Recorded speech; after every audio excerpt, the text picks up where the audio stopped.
सर्वमंगल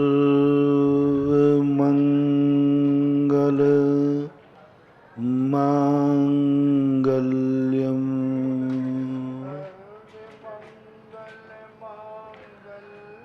सर्वकल्याणकारकं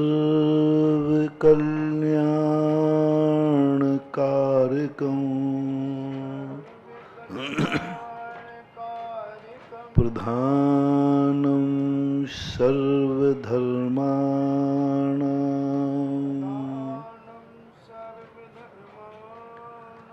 जैनं जयतु शासनम्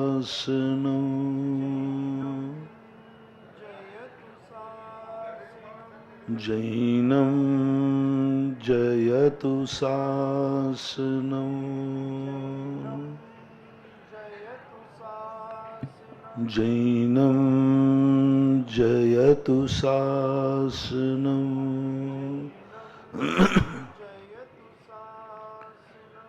पंच परमेष्टि भगवान की जय हो। और जहाँ भगवान की शक्तियाँ बौनी पड़ जाती हैं, वहाँ पर भक्ति की शक्तियाँ चमत्कार दिखाती हैं। जहाँ भगवान भी बौने पड़ जाएं, वहाँ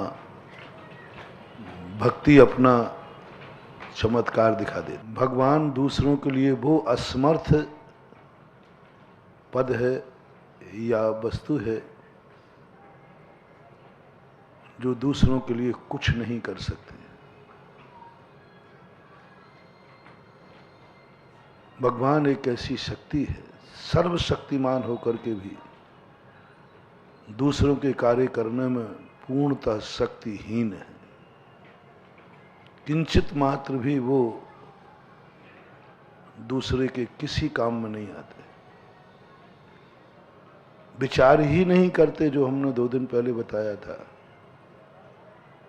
परिणाम ही नहीं आता उनको दूसरे के कल्याण करने का, दूसरे के सहयोग करने का, दूसरों के दुखों को दूर करने का, क्योंकि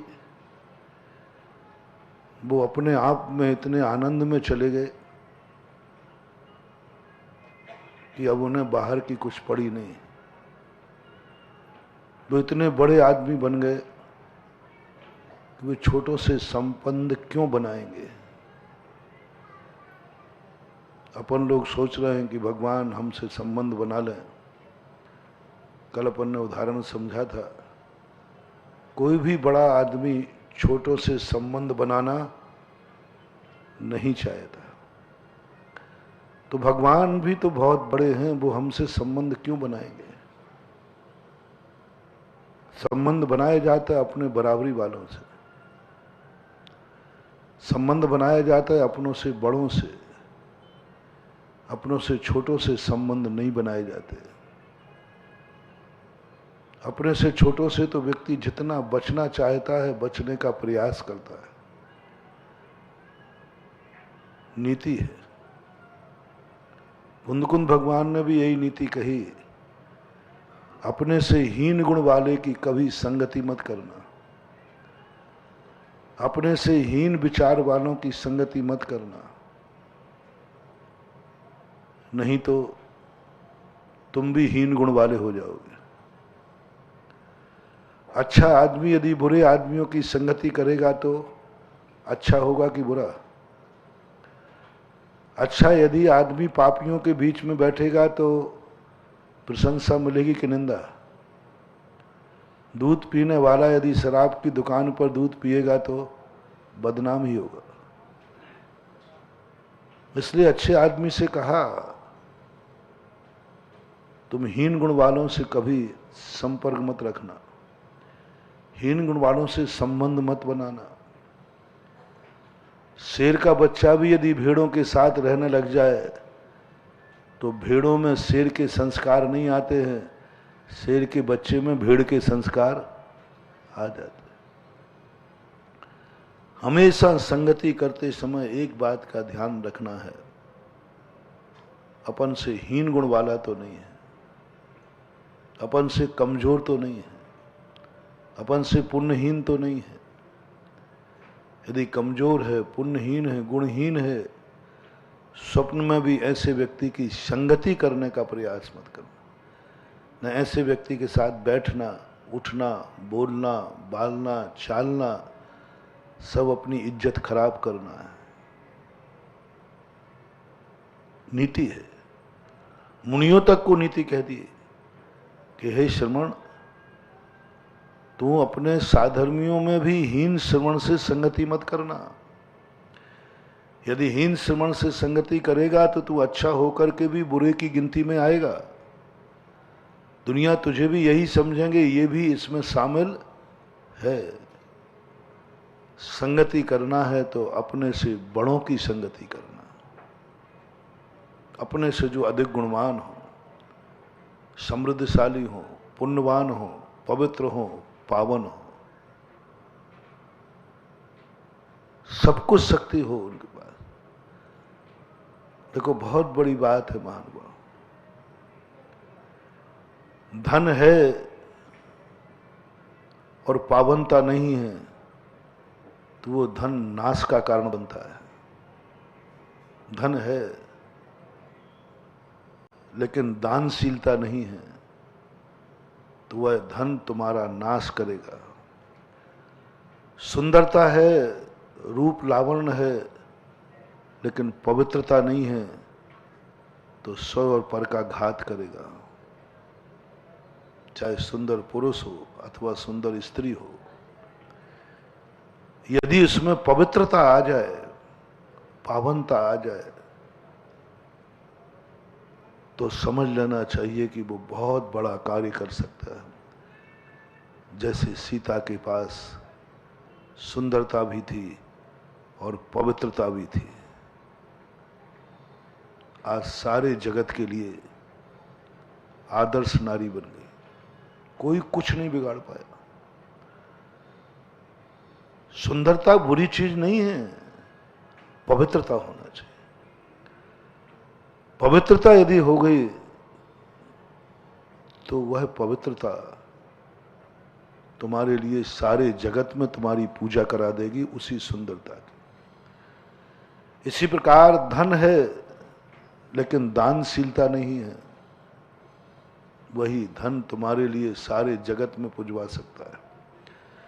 शरीर में ताकत है लेकिन संयम नहीं है तो यह शरीर की ताकत तुम्हें एक दिन फांसी पे चढ़ा देगी, गुंडों की कोठी में रख देगी।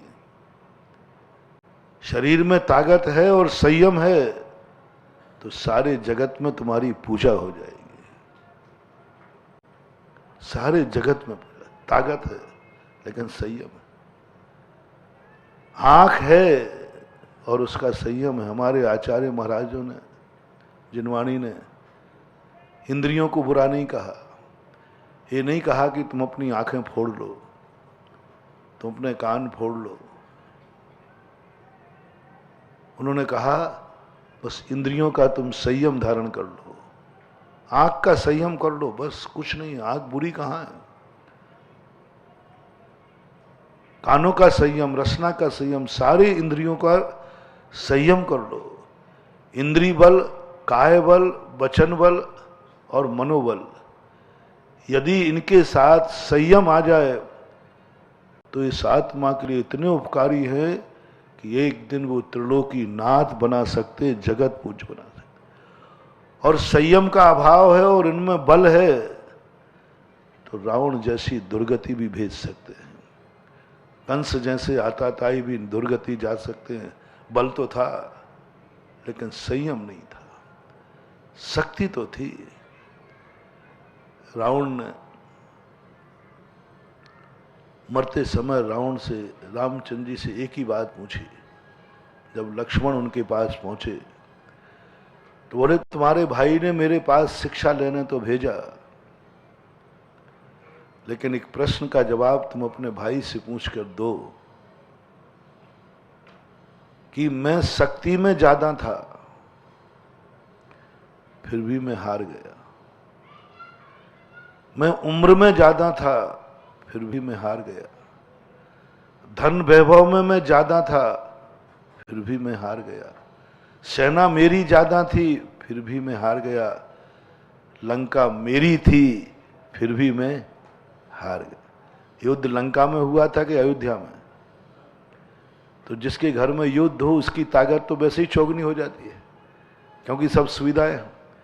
हम गढ़ के अंदर थे फिर भी मैं हार गए, तुम गढ़ के बाहर थे, हम परकोटे में थे, चारों तरफ से परकोटा था, सुरक्षा थी, सैनिक थे, बॉडीगार्ड थे, क्या नहीं था रावण के पास। और तुम्हारे पास ये सब कुछ नहीं था, परकोटा नहीं था, तुम जंगल में तंबुओं में पड़े हुए थे, छोटी सी सेना तुम्हारे पास थी। लक्ष्मण ने अपने भाई से कहा, रावण का एक प्रश्न है उसका जवाब मांगा है। तो रामचंद्र जी ने एक ही शब्द कहा, सब कुछ तुम्हारे पास था और मेरे पास कुछ भी नहीं था, बस एक तुम्हारे पास नहीं था, तुम चारित्रहीन थे और हम चारित्रवान थे। बस कितना बढ़िया सटीक जवाब। तुम चरित्रहीन थे और मैं चरित्रवान था। संसार की सारी शक्तियां एक पासंग पर रख दो और चरित्र को एक पासंग पर रख दो, चरित्र वजनदार होगा। चरित्रहीन कितना भी बलशाली हो उसका तो एक दिन नाश होना ही। तुम्हारे पास असत्य था, मेरे पास सत्य था। तुम्हारे पास सत्य का अभाव था और मैं सत्य का सद्भाव था। मैं अपनी वस्तु की सुरक्षा के लिए लड़ रहा था और तुम पराई वस्तु के अपहरण के लिए लड़ रहे थे। बहुत बड़ी बात है। एक शब्द से रावण का अंतिम जीवन में जब वो मरने लगा, बस उसके बाद रावण नहीं बोला, उसके बाद उसने आंख बंद कर ली। समझदार तो था ही, महानुभाव।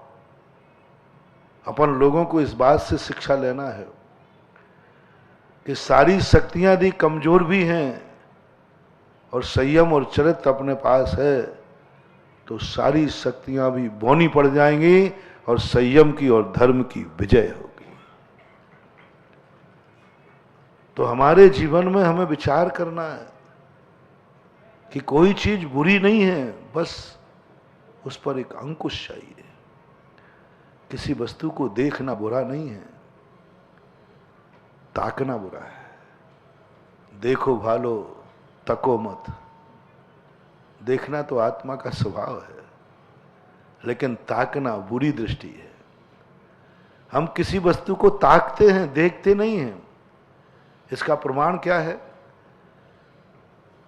ताकने का और देखने में अंतर क्या है?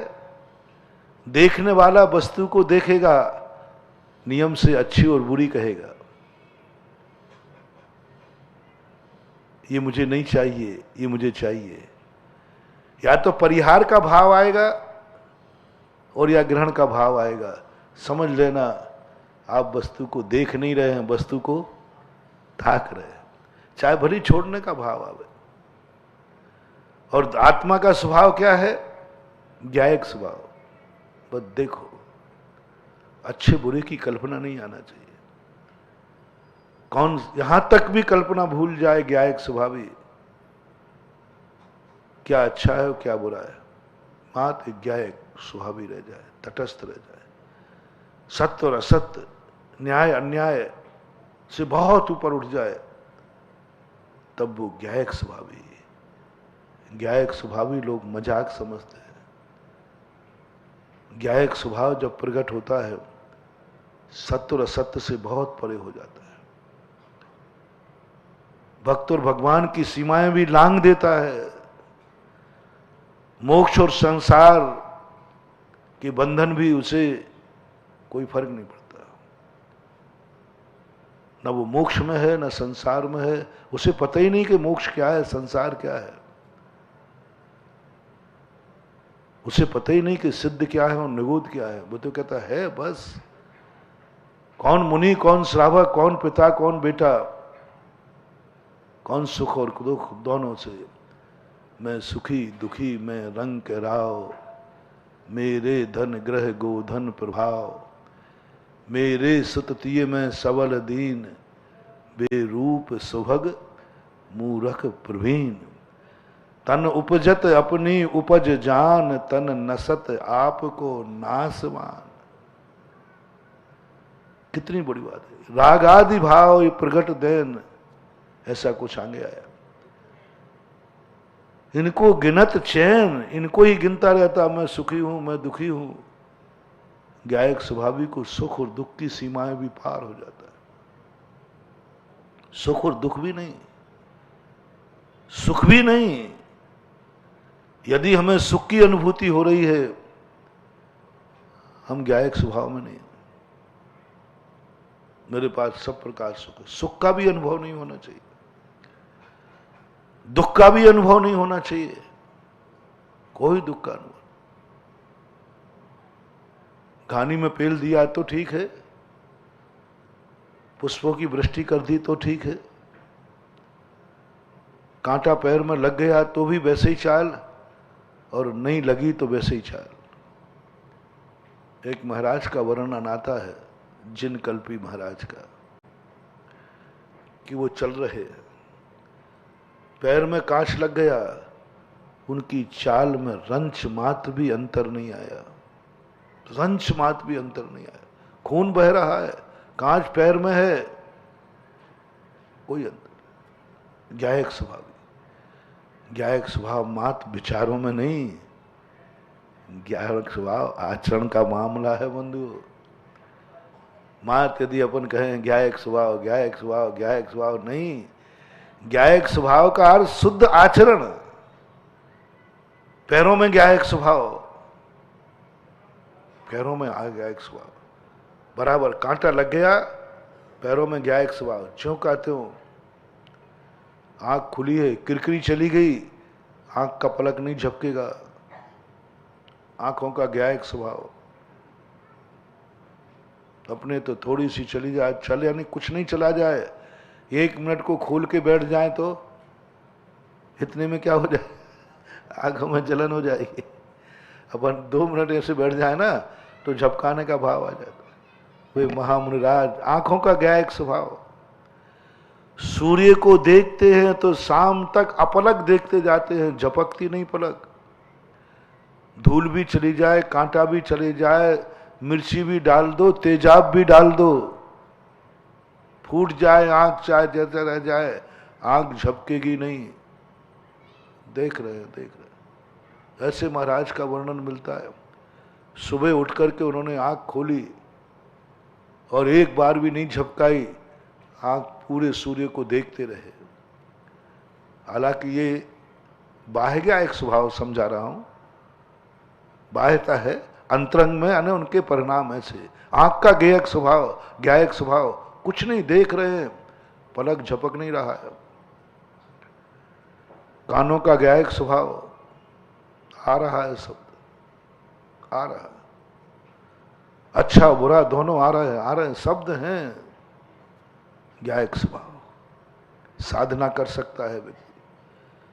साधना के तौर पर मैंने पहले ही कहा था एक दिन कि अशुभ से पहले शुभ में आना पड़ेगा, तब कहीं शुद्ध में जा पाओगे। शुभ में जाए बिना शुद्ध में नहीं जा पाओगे।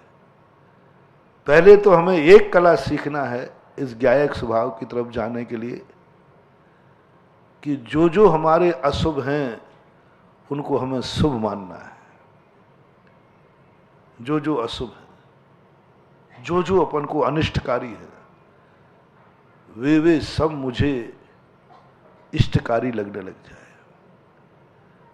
कांच अनिष्टकारी है, पैर लगेगा, तुम्हारे मन में ये भाव आ जाए कांच नहीं लगा है, हमारे असंख्यात गुणे पापों की निर्जरा हुई है, अनिष्ट कहां हुआ। कोई व्यक्ति अपने घर में से किसी चोर को निकालना चाह रहा था, सांप को निकालना चाह रहा था, और वो किसी ने आके निकाल दिया, तो दुख की बात है कि खुशी की बात है? खुशी की बात। मैं कर्मों की निर्जरा करना चाहता था, साता का इस कांच ने लाकर के निर्जरा कर दी, कहां बुरा हुआ। 22 परिसहों को जो अपना हितैषी मान लेता है उसका नाम है मुनि महाराज। बहुत बड़ी बात। दुख को नहीं, अनादिकाल से अपन ने दुख को दुख मान लिया, यही बड़ी भूल है। मैं सुखी दुखी, बस समझना बात को। अभी सुख को मैं गौण कर रहा हूं, सुख की चर्चा अपन अभी करेंगे। मैं दुखी, कितनी शब्द पंडित जी साहब ने, मूल बात पकड़ो उसको। मैं दुखी ऐसा मानना, यही तो हमारी भूल है। अब ऐसी दशा अपनी कब हो, हर दुख हमारे लिए हितकारी। मुनिराज 22 परिसों की निर्जरा के संबंध में बहुत सुंदर चित्रण किया कार्तिकीय अनुप्रेक्षाकार ने। बहुत बड़ी बात। बोले तू इनको परिसय क्यों मान रहा है, अनिष्टकारी क्यों मान रहा है, तो इष्टकारी है। यही तो तेरी निर्जरा कराएंगे, तू मुनि काय के लिए बना है। कम्मख निमित्तम कि धम्मम भोग निमित्तम। बोले कर्मों का क्षय करने के लिए, तो वही तो मैंने भेजे हैं 22 परिसय, यही तो क्षय करना है। अरे सोने को तपाने के लिए तो अग्नि में डाला है सोने को। क्या चाहे तो मेरा सोना खोटा हो जाए, चोखा हो जाए, खोट निकल जाए, तो इसलिए तो मैंने सोने को भट्टी में रखा है।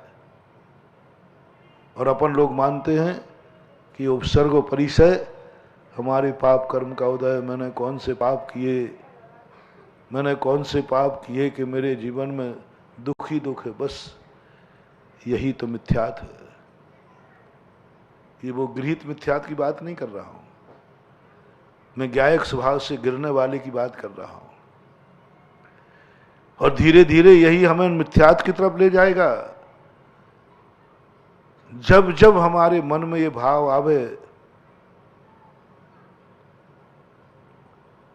कष्ट आते समय, दुख आते समय, ओ भगवान मैंने कौन से पाप किए हैं, बस समझ लेना तुम पतोन्मुखी हो गए हो, पतोन्मुखी हो गए हो। आपको नकारात्मक ऊर्जा मिल रही है, आप नीचे गिरते जाएंगे। कोई भी वस्तु, कैसा भी समय तुम्हारे लिए आ जाए, जब जब तुमने अपने आप को माना कि अनिष्ट है, तो आर्त ध्यान है नकारात्मक ऊर्जा। पहले समय लोग कहते नकारात्मक ऊर्जा बहुत आती महाराज में। उसका मूल कारण है कि तुम हमेशा नकारात्मक दृष्टि रखते हो। हर वस्तु में तुम अहित दिख रहा है। तुम्हारी नकारात्मक दृष्टि में कहां तक कहूं, तुम तो ऐसे कृत्य करते हो कि मां बाप की उपस्थिति भी तुम्हें बुरी लगने लग जाती है। आप बच्चों को देखना, बच्चे जब घर में रहते हैं इंतजार करते हैं कि मम्मी पापा कब बाहर जावें, और जिस दिन मम्मी पापा बाहर जाते हैं वो दोस्त को फोन करता है, यार मजा है आज कोई दिक्कत नहीं। बोले क्या बात है, बोले मम्मी पापा बस समझ लेना इसके विनाश का समय आ गया। नकारात्मक ऊर्जा। परम उपकारी, परम रक्षक, उन्हें बुरे लग रहे हैं। वो खुश है कि आज मम्मी पापा नहीं है, वो इंतजार करता है। महानुभाव, जब जब तुम्हें ऐसा लगे, हम तो उपकारी अपकारी की बात कह रहे हैं कि अपकारी भी ऐसा नहीं लगना चाहिए। यहां तो उपकारी अभाव, तुम्हें भगवान बुरे लगने लग जाते, कई बार गुरु बुरे लगने लग जाते, नमोकार मंत्र बुरा लगने लग जाता है, उपकारी व्रत नियम बुरे लगने लग जाते हैं, कष्ट लगने लग जाता। मैंने कहां से अभिषेक का नियम ले लिया, कष्टदायी, बहुत कष्ट लगता है। बहुत सारे लोग कहते महाराज जी ये कोई धर्म है क्या, क्या है ये कोई धर्म है क्या, अभिषेक करो, पूजन करो, माला फेरो, व्रत करो, नियम करो, उपवास करो, क्या है ये सब। नकारात्मक ऊर्जा। उपवास नकारात्मक लग रहा है, क्या रखा उपवास में, भूखे मरना, उपवास कर लिया। कई लोग कहते महाराज जी कोई मजा नहीं आया। बोले क्यों भाई, पूरे 24 घंटे खाने का भाव बना रहता है, और रात में और बना रहता है, स्वप्न में और खा जाते हैं कम से कम। एक टाइम खा लेते तो शांति से सोते तो थे। यदि खा लेते तो शांति से सोते थे। उपवास करने में रात भर नींद नहीं आई, और रात भर कुएं बावड़ी में और चाट के बहुत सारे लोग जो प्रायश्चित लेते हैं ना, तो कहते महाराज जी मैंने ऐसा कर लिया, मैंने कही नकारात्मक सोच। मूल कारण तुमने उपवास नहीं किया, लंघन की है। अभी बताता हूं, उपवास में लंघन की है तुमने, लंघन। तुमने रोटियां छोड़ी हैं, तुमने उपवास किया नहीं है। तुमने रोटी छोड़ी है, तुमने त्याग किया है, प्राप्त नहीं किया। और आचार्यों ने त्याग करने को नहीं कहा था, उपवास करने को कहा था, और तुम त्याग कर बैठे। बस त्याग तो परिभाषा है, त्याग तो परिभाषा है। उपवास किसे कहते हैं? चारों प्रकार के अन्न जल का त्याग करना, ये तो परिभाषा है।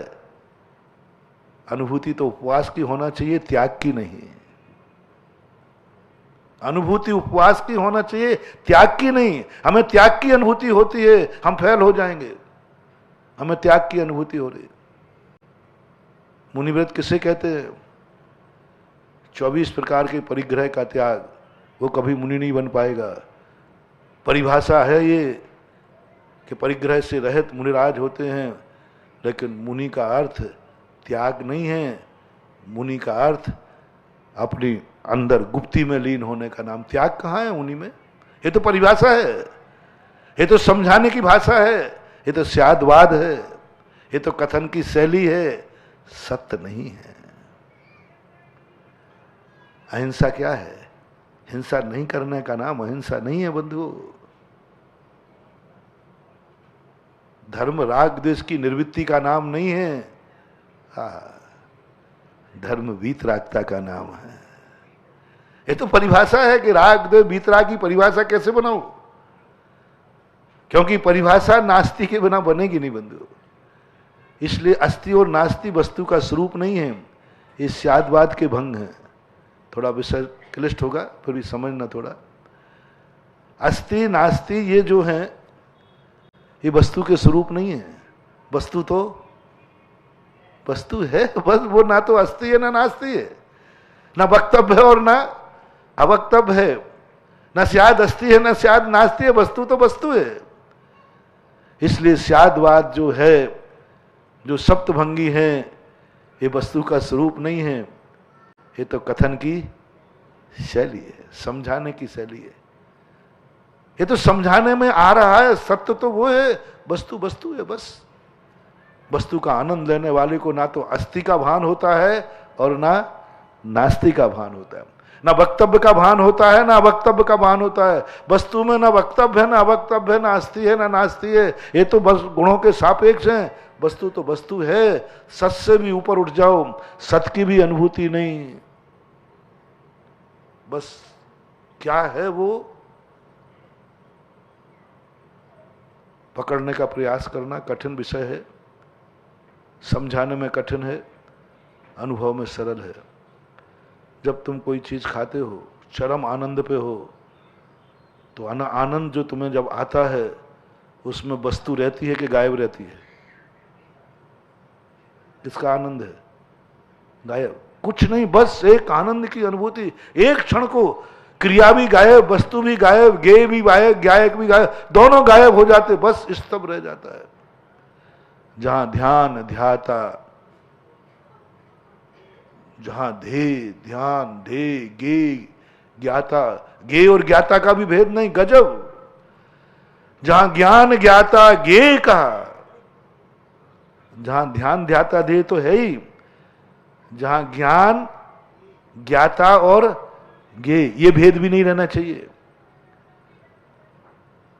ये ज्ञान का भी नहीं, ज्ञाता का भी नहीं, मैं जान रहा हूं, ऐसी अनुभूति में नहीं आना चाहिए। मैं आ गया ना, मैं ज्ञाता हूं, मैं इसको जान रहा हूं, ज्ञान जान रहा है। ज्ञान गे ज्ञाता से भी ऊपर, लोग जब शुद्धोपयोग की और ज्ञायक स्वभाव की चर्चाएं करते ना तो मुझे हंसी आती है। इस ज्ञायक भाव को, ये सब्जी मंडी की बात समझ रहे हैं, ये ज्ञायक भाव को कहां बंधुओं, ज्ञातापना मैं हूं ये भी भूल जाओ। बहुत बड़ी बात, जीव हूं मैं, चेतन स्वरूपी हूं मैं, ज्ञान घन स्वरूपी हूं मैं, ये सब चिंतन है। मैं ज्ञान वाला हूं, लक्ष्य लक्षण भेद है ना, वाच्यवाचक भेद है ना। मैं ज्ञानी, समानाधिकरण है, लेकिन है शब्द। मैं ज्ञानी, यानी तुम्हारी पहचान ज्ञानी, ज्ञान से पहचान। मैं धनी नहीं, मैं धनी, मैं ज्ञानी, ऐसा मानना ज्ञायक भाव नहीं है, क्योंकि इसमें ज्ञायक भाव झलक रहा है। ज्ञाता भाव की अनुभूति हो रही है, मैं आत्मा हूं, कुछ नहीं है। जैसे जब चरम, एक उदाहरण दे रहा हूं, व्यक्ति कोई चीज खा रहा है, जब चरम आनंद होता है, उस क्षण उसको कुछ भी पता नहीं रहता है ये आनंद किसका है, ये आनंद कैसा है, बस वो आनंद में डूब जाता है। ऐसे ही वह सम्यक दृष्टि जीव जब ज्ञायक भाव में शुद्धोपयोग में जाता है, उस समय वो सब डूब जाता है, कुछ भी नहीं, कुछ भी परिणति नहीं होती उसकी, वो स्तब्ध हो जाता है। और ऐसी दशा जब बन जाती है, उस समय वो सारे के सारे दुख क्या, सुख क्या, अच्छा क्या, बुरा क्या, कुछ नहीं रहता, कुछ भी नहीं। एकदम प्रयास मत करना, साधना करना, उस अनुभूति को पाने का प्रयास मत करना, उस तक पहुंचने का प्रयास करना, अनुभूति का प्रयास मत करना, उस रास्ते पर चलने का प्रयास करना। अनुभूति तो नहीं, जो मैंने कल परसों कही थी, बनारसी दास अनुभूति में उतर गए, फेल हो गए। तुम्हें अनुभूति में नहीं उतरना है, तुम्हें उस अनुभूति की योग्यता हासिल करना है। शुरुआत करो। पूज्यवर उमा स्वामी महाराज ने 9वें अधिकार में जो संभर और निर्जरा के कार्य कहे, ये सब ज्ञायक भाव की तरफ जाने को है। ये जितने भी 28 मूल गुण हैं, सब ज्ञायक भाव तक जाने के लिए, ये 12 व्रत हैं, ये सब ज्ञायक भाव तक जाने के लिए तैयारी है। ये पूजा पाठ, जो कुछ धर्म की एक भी क्रिया, ये सप्त विष्णु का त्याग, ये अष्टमूल गुण, ये सब ज्ञायक भाव की तरफ से। ये जी के आपके यहाँ पढ़ाई का होता ना, LKG, UKG, नर्सरी, इनका कोई मायना नहीं है, लेकिन पढ़ना पड़ता है कि नहीं। आज तक किसी नौकरी में प्राइमरी का सर्टिफिकेट नहीं मांगा गया, आज तक किसी भी नौकरी में LKG, UKG का सर्टिफिकेट नहीं माना गया, लेकिन ये क्लासें हैं कि नहीं। सर्टिफिकेट तो कहीं नहीं माना, नौकरी में किसी ने बोला कि भाई LKG का सर्टिफिकेट दो। अधिकतम मांगा जाएगा तो मिडिल का, हाई स्कूल का, कॉलेज का, ये मांगे जाएंगे, ये मांगे जाएंगे। भाई प्राइमरी में तुम्हारे नंबर क्या थे, मध्यम में क्या थे, उच्च माध्यमिक में क्या थे, कॉलेज में क्या थे, इसमें क्या थे, सब। लेकिन LKG में क्या नंबर थे आगे जाके इसका कोई मूल्य, लेकिन क्लास है कि नहीं, आगे कोई मूल्य नहीं, कहीं कोई चर्चा नहीं। किसी ने आज तक नौकरी वाले में नहीं पूछा LKG में आपके नंबर कितने। LKG के पहले आखिरी LKG है कि UKG, हमको ये पता नहीं है पहली कौन सी है। LKG, फिर UKG, फिर पहली है, पहली। तो ये KG क्या किलोग्राम है क्या? लेकिन कितना खर्च करते हो आप लोग। मैंने तो आज तक किसी व्यक्ति की नौकरी में नहीं पूछा, किसी जिंदगी में नहीं पूछा, उसे ही खबर नहीं है कि मेरी LKG में कितने नंबर थे। प्राइमरी तक का तो है, अभी बता दोगे। अच्छा ये बताओ, पहली कक्षा में किसके, उस समय जो तुम बड़े लोग बैठे हो ना यहाँ, माता बहन, पहली कक्षा में आपके कितने नंबर आए थे? पहली कक्षा की पूछ रहा हूं।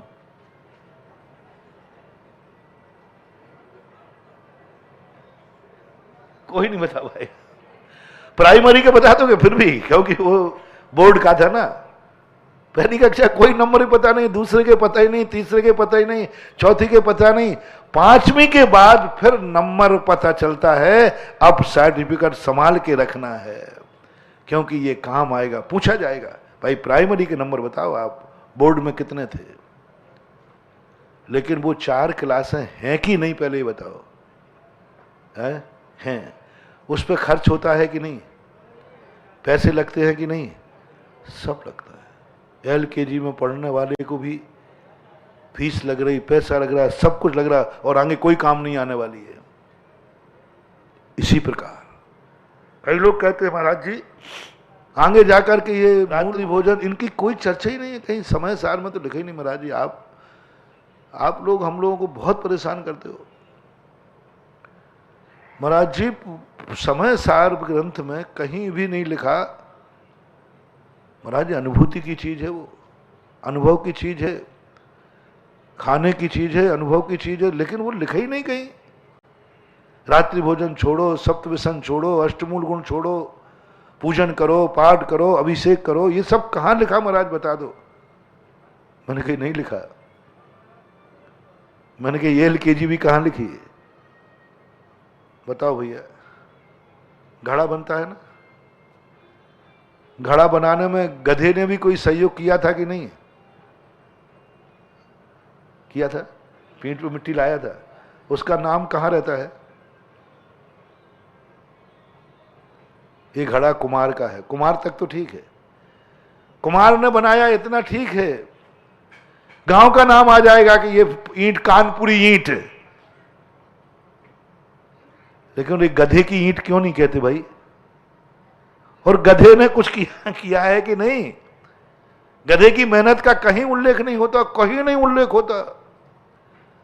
आज तक किसी ने ईंट बनाते समय सबके नाम आए, लेकिन गधे का नाम कहीं नहीं आया। लेकिन गधे की जरूरत है कि नहीं?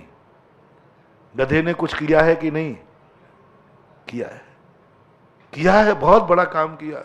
मिट्टी को पीठ पर लाद के लाया है, लेकिन उसका नामो निशान कहीं नहीं। बस ऐसा ही हमारा समय सार है। अष्टमूल गुण, सप्त व्यसन, ये बाहरी क्रियाएं सब उपयोगी हैं, सब ने उपयोग किया है, कहीं ना कहीं सहयोग दिया है, लेकिन इनका नाम कहीं नहीं आएगा। आगे जाकर ये सब गायब हो जाएंगे। LKG 3 साल तक उसने पैसा लगाया, सब कुछ खर्च किया।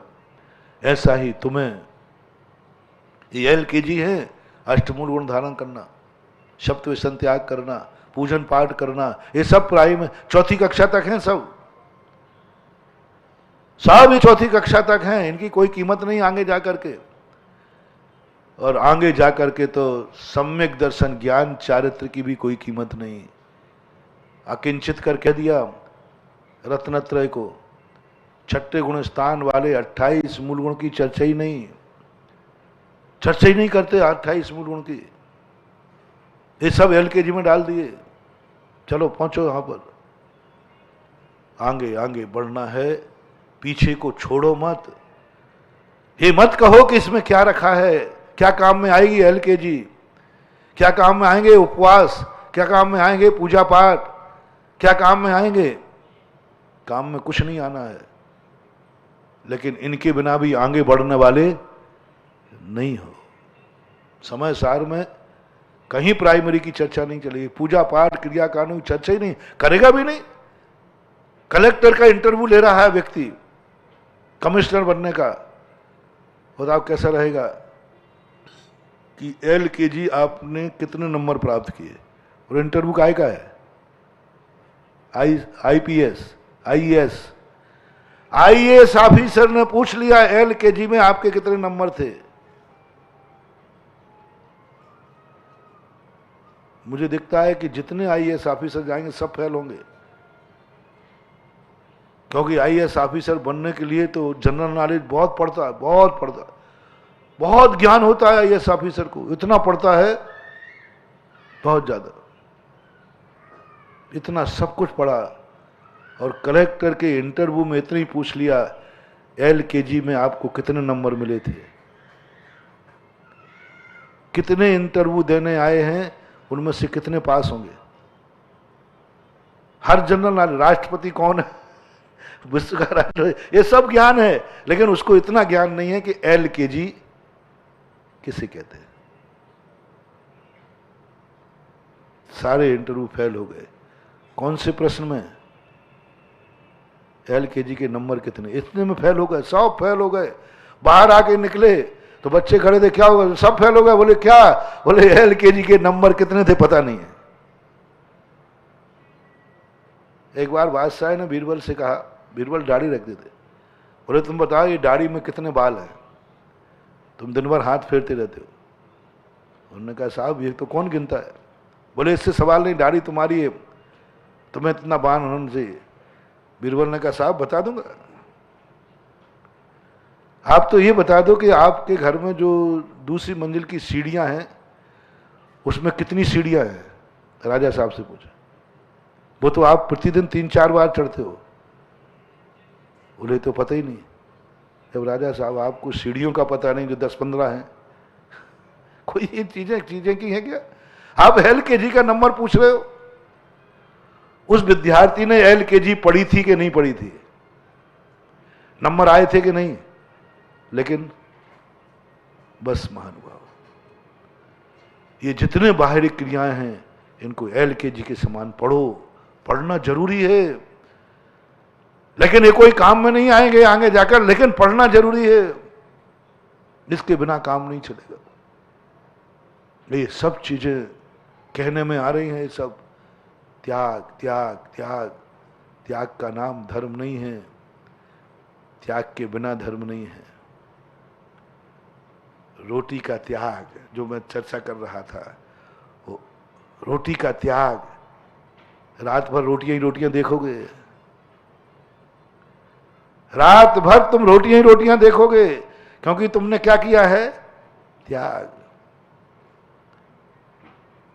रात्रि भोजन त्याग करने वाले, रात्रि भोजन का त्याग किया है, स्वप्न में खा जाओगे। त्याग करने वाला वही वही घूमेगी। ये त्याग इतनी खतरनाक चीज है, जिस चीज का त्याग करो उसकी याद ज्यादा आती है, जिसकी त्याग करोगे वही चीज ज्यादा आती है। अनुभूति पॉजिटिव। उपवास में आओ, त्याग तो परिभाषा है, उपवास का नाम अलग है।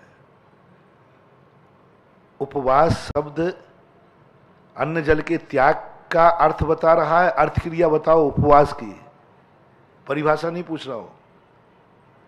अर्थ क्रिया क्या है? उप निकटे तिष्ठति वसंती उपवास, जो अपने आप के निकट में ठहरता है, आत्मा में स्थिर होने का नाम त्याग है, उपवास है, ना कि इनका सबका त्याग। तो फिर महाराज यही तो हम कहते, आपको अब अकल आई, बहुत दिनों में अकल आई। आजकल लोग, पुराने लोग कह रहे हैं महाराज जी को आजकल अकल आ गई है। बोले सोनगढ़ ये कहता है महाराज यही तो हम कहते थे, ये अन्न जल के त्याग का नाम उपवास नहीं है, आत्मा में स्थिर होने का नाम उपवास है। अरे भैया ध्यान रखना, अन्न जल का त्याग करना LKG है, और आत्मा में तिष्ठ जाना MA है, PhD है। अब बोलो क्या है? त्याग करना जरूरी है, लेकिन त्याग का नाम उपवास नहीं है। मैंने बहुत सरल उदाहरण लिया है। त्याग करना जरूरी है, लेकिन त्याग का नाम उपवास नहीं है। अब भी कर लेगा, मिथ्या दृष्टि भी कर लेगा। यदि त्याग का नाम उपवास है तो जेल में बंद कर दो, वो भी त्याग कर लेता है। मजबूरी में भी त्याग कर लेता है, बीमारी आ जाए तो त्याग कर लेता है, छह रसों का त्याग कर लेता है बीमारी आने पर बुद्धिपूर्वक, तो भी वो धर्म की कोटि में नहीं आएगा। त्याग जरूरी है। जितने भी त्याग प्रधान धर्म हैं ये सब प्राइमरी हैं, LKG हैं, धर्म नहीं है, लेकिन जरूरी है। अब देखिए उपवास कर गया आपने जिन जिन ने त्याग करते हैं उनके 24 घंटे नहीं निकलते। जो उपवास करने के बाद कहते हैं महाराज जी अब दूसरी बार नहीं करूंगा। बोले क्या? एक व्यक्ति ने कहा महाराज उपवास क्या कर लिया, जब मैं रोटी खाता था तो एक बार खा के निपट जाता था 10 मिनट 15 मिनट में, उसके बाद कभी रोटी याद नहीं आई। प्यास लगती है, पानी पी लिया, बोले बस पानी पीने में कितना टाइम लगता है? 2 मिनट, बस खत्म। 2 मिनट का विकल्प था, और नहीं पिया तो 24 घंटे वही वही दिखता रहा। तो महाराज 24 घंटे रजनीश ही कहता था। रजनीश का सिद्धांत यही था। एक रजनीश हुआ है पागल आदमी, जिसको यही ध्यान था। बोले देखो, एक गिलास पानी पी लो, शांति है, 24 घंटे पानी की याद नहीं आएगी। और उपवास कर नहीं पीने पर 24 घंटे वही पानी पानी पानी पानी पानी घूमता है, रोटी रोटी रोटी घूमती है। जो भोगों को त्याग देते उनके सामने 24 घंटे भोग ही भोग घूमते हैं। उसका सिद्धांत था, जो त्याग कर दो, त्याग में आकर्षण ज्यादा हो जाता है। वो कहता था किसी चीज को बंदेज करना, उसका आकर्षण बढ़ाना है। इसलिए नियम मत लो, नियम से आकर्षण बढ़ेगा। हाँ, उसका सिद्धांत बहुत अच्छा एक उदाहरण दिया उसने, कितना बढ़िया उदाहरण दिया उसने। तुम लोग जैसे बुद्धू फंस जाओगे, हम लोग जैसे नहीं फंसेंगे, क्योंकि हमें मालूम है, हमें इसलिए मालूम है, हम उसको धर्म मानते ही नहीं है जिसको वो कह रहा है, लेकिन अनिवार्य मानते हैं। वो कहता है धर्म नहीं तो करना क्यों, और मैं कहता हूं धर्म नहीं है तो भी करना है, क्योंकि धर्म तक पहुंचने के लिए करना। उसने एक उदाहरण दिया, देखो त्यागियों के क्या हाल होते हैं, उपवास करने वालों के क्या हाल होते हैं। एक राजा के सिर में बाल नहीं आते थे, तो उसके एक दिन सनक हो गई, मेरे सिर में बाल आए। अब 60 साल का बुढ़ा, अब बाल क्या आए? लेकिन राजा साहब, बीरबल जी, सारे वैद्यों को बुलाओ, मेरे सिर में बाल आना चाहिए, और नहीं आए तो सारे वैद्यों के सिर कलम कर दो। अब राजा तो राजा ही था, उन्होंने कहा साहब कहाँ से लाऊं बाल इस उम्र में? पहले कोई बिग चलते नहीं थे, पहले इतनी टेक्नोलॉजी थी नहीं कि भाई बिग दे दें या उगा दें। बोले नहीं, 7 दिन के अंदर कोई दवाई नहीं लाया तो सारे वैद्यों के सिर कलम कर दिए जाएंगे। अब सारे वैद्य कह रहे अब तो मरे, 7 दिन की जिंदगी है। अंत में सारे वैद्य बीरबल के पास पहुंचे, बोले बीरबल जी बचाओ, तुम ही बचा सकते हो। बोले क्या बात ऐसे? बोले इतनी सी दवाई नहीं जानते तुम लोग? सही में तुम लोगों को सिर कलम करने लायक है, इतनी सी दवाई नहीं जानते? बीरबल जी आप जानते हैं क्या? अरे इतनी सी दवाई नहीं जानते, बाल उगाने वाली दवाई, मूर्ख हो कहेंगे। बीरबल ने कहा हमारे पास है दवाई, 60 साल तक है, 100 साल का भी हो जाए तो भी।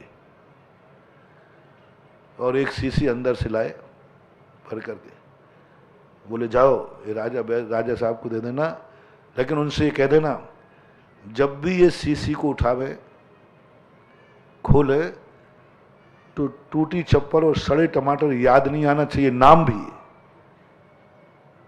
ये याद नहीं। जाओ बाल आ जाएंगे। दे दिया। राजा साहब, तुम लोग तो कहते थे नहीं मिलेगा नहीं मिलेगा। बोले साहब सिर कलम ने ये बात धुड़वा दी, लेकिन राजा साहब ध्यान रखना टूटी चप्पल सड़े टमाटर का नाम नहीं आना चाहिए। राजा कहता मैंने कभी टूटी चप्पल पहनी नहीं, सड़े टमाटर देखे नहीं, क्यों आएगा? बस ले लिया। और जब भी खोले बोले इसके साथ क्या नहीं करना, वो नाम आ गया, फिर बंद कर दिया उसने। टूटी चप्पल सड़े टमाटर, अब वो जितने बार खोले टूटी चप्पल सड़े टमाटर, वो पागल हो गया। जिंदगी वो उसकी नाक में गंध आने लगी, जहां देखो सड़े टमाटर सड़े टमाटर सड़े टमाटर, टूटी चप्पल वो बोला टूटी चप्पल सड़े टमाटर याद नहीं आना चाहिए, ये याद नहीं आना चाहिए, ये याद नहीं आना चाहिए। अब जितना याद नहीं आना चाहिए उतना और याद, क्या याद नहीं आना, क्या याद नहीं आना? टूटी चप्पल सड़े। वो पागल हो गया, उसने भाड़ में जाए ऐसे बाल जिन्हें सिर भी फटने लगा। ऐसे ही उसने उदाहरण दिया, ये त्यागी लोग ये नहीं करना चाहिए, ये नहीं खाना, ये नहीं खाना, ये नहीं खाना, ये नहीं खाना, यानी वे सब खा रहे हैं। वो भूल गया, जैन दर्शन को नहीं समझ पाया, धर्म की परिभाषा नहीं समझ पाया। वो समझने लगा कि आप लोगों ने त्याग को धर्म मान लिया है, बंधुओं, बहुत आगे है जैन दर्शन। त्याग को धर्म मानता ही नहीं, त्याग को तो गंदगी मानता है, त्याग को तो मैल मानता है, त्याग तो मल है जिसे निकाल के फेंकना है, वो सोना नहीं है। जब सोने में मल हो तो त्याग किसका कर रहा है? सोने का कि मैल का? मैल का त्याग करना सोना कैसे हो गया? मैल का त्याग करना सोना कैसे हो गया? सोना पॉजिटिव है, सोने में से मैल त्याग दिया तो त्याग धर्म कहां हुआ? अब अस्थि धर्म तो सोना है। कई व्यवहारी लोग त्याग को ही धर्म मान लेते हैं। ये त्याग बंधु मैल है, त्याग गंदगी है, त्याग बुराई का है। अच्छाई का कभी त्याग नहीं होता, त्याग तो बुराई का होता है। और आनंद बुराई के त्याग का नहीं आता, आनंद जो बचा है अच्छा उसका आनंद आता है, सोने का आनंद। सोना त्यागा है कि मल मैल? मैल त्यागा है। त्यागने में काय का आनंद है? आनंद तो सोने में आएगा, लेकिन वो मल का त्याग किए बिना सोने का आनंद नहीं आ सकता। जितने भी त्याग है पूरे जैन आगम को मैंने देख लिया, अशुभ का त्याग, गंदगी का त्याग, पापों का त्याग, बुराइयों का त्याग जो है ही नहीं, उनमें क्या आनंद रखा है? आनंद तो जो त्याग के बाद बचा है वो। एक बार ऐसा उपवास करके देखो, अन्न जल के त्याग का नाम उपवास नहीं, आत्मा में स्थिर रहने का नाम उपवास है। मैल को सोने में से हटाने का नाम आनंद नहीं, सोने का नाम आनंद है, सोने का नाम आनंद है। और जब तुम्हारे मन में ये भाव आ जाएगा, जो मुनि कहता है त्याग दिया, काय का धर्म त्याग? ये कोई धर्म थोड़ी किया। अब त्याग के बाद जो निज आत्मानुभूति होगी, त्याग की तो एक बार ऐसी निंदा की है हमारे आचार्यों ने, ऐसी निंदा की है कि सब कुछ त्याग कर दिया तूने, लेकिन आत्मा में स्थिर नहीं हो पाया तो वो त्याग भी सब बेकार है। उस अस्तित्व को पहचानो जो त्याग के बाद है, जो प्राइमरी है। सब त्याग प्राइमरी है। आनंद की अनुभूति, बहिर्मुखी से हट जाओ, उपवास में आ जाओ। लोग उपवास को त्याग करके बदनाम कर देते हैं। बहुत सारे लोग मेरे पास आके कहते हैं, महाराज जी मैंने सब धर्म करके देख लिए, कष्ट ही कष्ट है, कष्ट ही कष्ट है। आपका तो धर्म कष्ट ही कष्ट है। लोगों ने तत्वार सूत को टेबल पे से हटा दिया, स्वाध्याय की गद्दी से हटा दिया तत्वार सूत, श्राव का चरणान्यों के ग्रंथ गद्दी से हटा दिए, क्योंकि इनमें कष्ट ही कष्ट है। कोई धर्म है क्या? धर्म है क्या? है भी नहीं धर्म, इसलिए छोड़ दिए। रजनीश ने यही कहा, जब ये धर्म नहीं है तो क्यों करते हो? भैया इतना और ध्यान रख लो, ये प्रश्न उसके सामने किसी ने नहीं किया कि त्याग करना धर्म है, नहीं है तो ग्रहण करना भी तो ज्ञायक भावी बनो ना। त्यागना धर्म नहीं, ये परिभाषाएं हर पंडित कहता है। समय सार पढ़ने वाले 90 क्या 100% एक ही बात की धारणा बनाए हैं। आजकल के समय सार पढ़ने वाले और रजनीश में कोई अंतर नहीं है, कोई अंतर नहीं है, कोई अंतर, दोनों एक ही बराबर हैं। रजनीश ने भी यही कहा, भोग निर्जा के कारण है, भोग करके संतोष आनंद। जैसे उन्होंने कहा ना, एक गिलास पानी पी लिया शांति, 24 घंटे कोई विकल्प नहीं। त्याग में 24 घंटे वही भरा रहता है। यही रजनीश का सिद्धांत था, भोग के संतुष्ट हो जाओ। गुस्सा आ रहा है, जम के निपटा दो, एक थप्पड़ मार दो, और नहीं निपटाओगे तो 24 घंटे। प्रैक्टिकल बात है। यदि किसी से झगड़ा हो जाए और अपन उसको नहीं पीट पाए तो कब तक दिन में रात में उठते बैठते सब कौन झूलता है? दुश्मन। उसने कहा तुम 24 घंटे मारने की प्लानिंग बनाते रहे, 2 मिनट में निपटा के नक्की करो ना, शांति। इच्छाओं को दबाओ मत, निपटाओ। और ये भूल गया कि इच्छाओं को जितनी निपटाओगे इच्छाएं उतनी ही बढ़ेंगी। तो कहता निपटाओ, वो ये भूल गया इच्छाएं और बढ़ेंगी। और सारे सारे अपने पंडित भी जितने समय सारी हैं सब एक ही बात कहते हैं, त्याग धर्म है क्या, उपवास धर्म है क्या, मुनि व्रत धर्म है क्या, पूजा पाठ धर्म है क्या, मालाएं फेरना धर्म है क्या। ये सही बोल रहे हैं, मैं इनका समर्थन करता हूं, मैं इनका समर्थन करता हूं, ये सब सही बोल रहे हैं। मुनि बनना कोई धर्म है क्या? बिल्कुल नहीं है। मंदिर जाना धर्म है क्या? बिल्कुल नहीं है। माला फेरना धर्म है क्या? बिल्कुल नहीं। उपवास करना धर्म है कि नहीं? बिल्कुल नहीं। पूजा पाठ सब ये धर्म है ही नहीं। मैं इसका समर्थन करता हूं, आगम के अनुसार बोल रहा हूं। ये बात पूर्णतः आगम के अनुसार सत्य है।